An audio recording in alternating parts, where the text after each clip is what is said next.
Hello and welcome back to An Old Man Watches, where today I'm going to be talking about the 1962 The Bombs Are Coming drama. This is not a test. And the film begins with Deputy Sheriff Dan Coulter receiving orders to set up a roadblock on an isolated mountain road. It seems there's a dangerous criminal on the loose, and the plan by the authorities is to lock down all transport routes and hold all vehicles in place until the murderous fugitive can be found. Coulter soon detains several vehicles with a variety of occupants, but his work is interrupted by another even more grave announcement, which now comes over his radio: a yellow alert with a risk of imminent nuclear war. As Coulter explains to the people that he stopped, this means evacuations were beginning in the cities, and he cannot let anyone move from their current position. Now, understandably, the motorists aren't thrilled by this news, but Coulter contrives to keep them distracted, at least in the short term, by having them convert the largest of the vehicles, which is a supply truck, into a makeshift bomb shelter. Now, will the group be able to stay united and cooperate long enough to survive, or will the stresses of the situation tear them apart and doom them all? You've likely never heard of This Is Not a Test, or of any of the people in it, though leading man Seaman Glass actually has over 50 screen credits, including minor roles in some major films from the 60s and 70s, Spartacus and Deliverance among them. But by his own admission, Glass might have done more in his career of an actor if he'd been willing to prioritise it.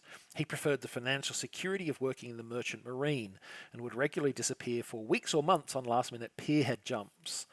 When one such instance caused him to be unavailable for a no audition required spot on a John Wayne film, Glass's agent finally gave up on him.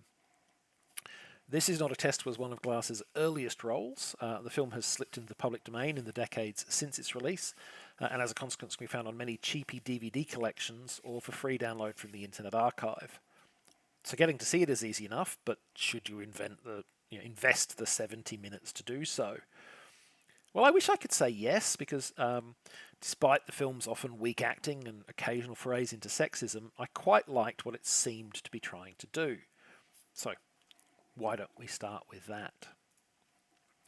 Almost from the moment that nuclear holocaust became a possibility, movies were being made about the event, and they've never entirely stopped. Many, of course, were unrealistic action films or even comedies using the apocalypse as a starting point for some extravagant adventure. A few went into the other direction and were undiluted nightmare fuel, like the 1984 offering Threads. This Is Not a Test sits somewhere in the middle. It's a low budget, The Bombs Are Coming film that actually tries to treat the subject matter with some degree of seriousness. The movie makes credible efforts to bring home the overwhelming nature of what is happening, efforts that are admittedly undermined by the aforementioned dubious quality of the acting, and it maintains a somber, fairly grounded tone throughout, with the script not succumbing to hysteria even when its characters are. The core of the film is therefore pretty solid, with a few of the weaker cast members replaced by better actors and a bit of script doctoring. It would be within shouting distance of pretty good. But of course, it does have those weaker cast members, and it does need some script doctoring because while the core is pretty solid, there are definitely some significant weaknesses and blunders in the details. So let's talk about those. First off, let's talk about that dangerous fugitive, a murderer no less, whose capture was the original point of Coulter's roadblock. You may have noticed during my plot summary that after initial setup, there was no mention of this individual. Now, this is not because the criminal doesn't figure in the later narrative. His existence is not simply a pretext to get all the characters to gather in one place long enough for the nuclear alarm to sound. Though, to be honest, it might have been better if it was. You see, the film reveals that the fugitive actually is one of the people Coulter has stopped.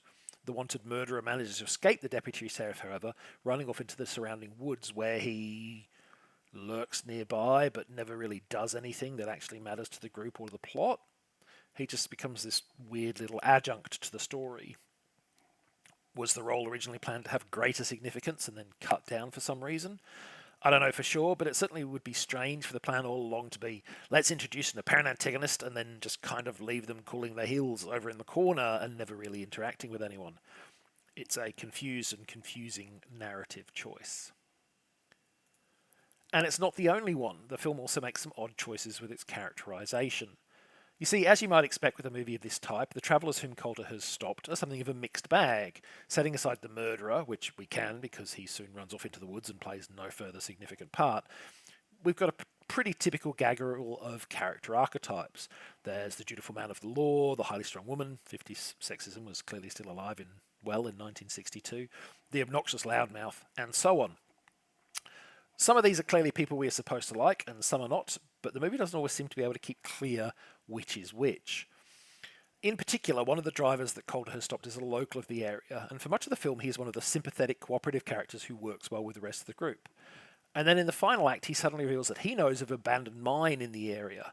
Not only would this offer more protection from a blast wave and from fallout than would a truck, but the mine even has a subterranean spring, so the group would have a source of fresh, uncontaminated water if they moved there.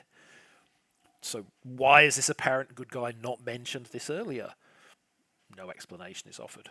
Why, when he does reveal it, does he only tell 2 other people and not the whole group? Again, no explanation is offered. Are we supposed to interpret him as actually a duplicitous schemer whose collaborative demeanour was a facade?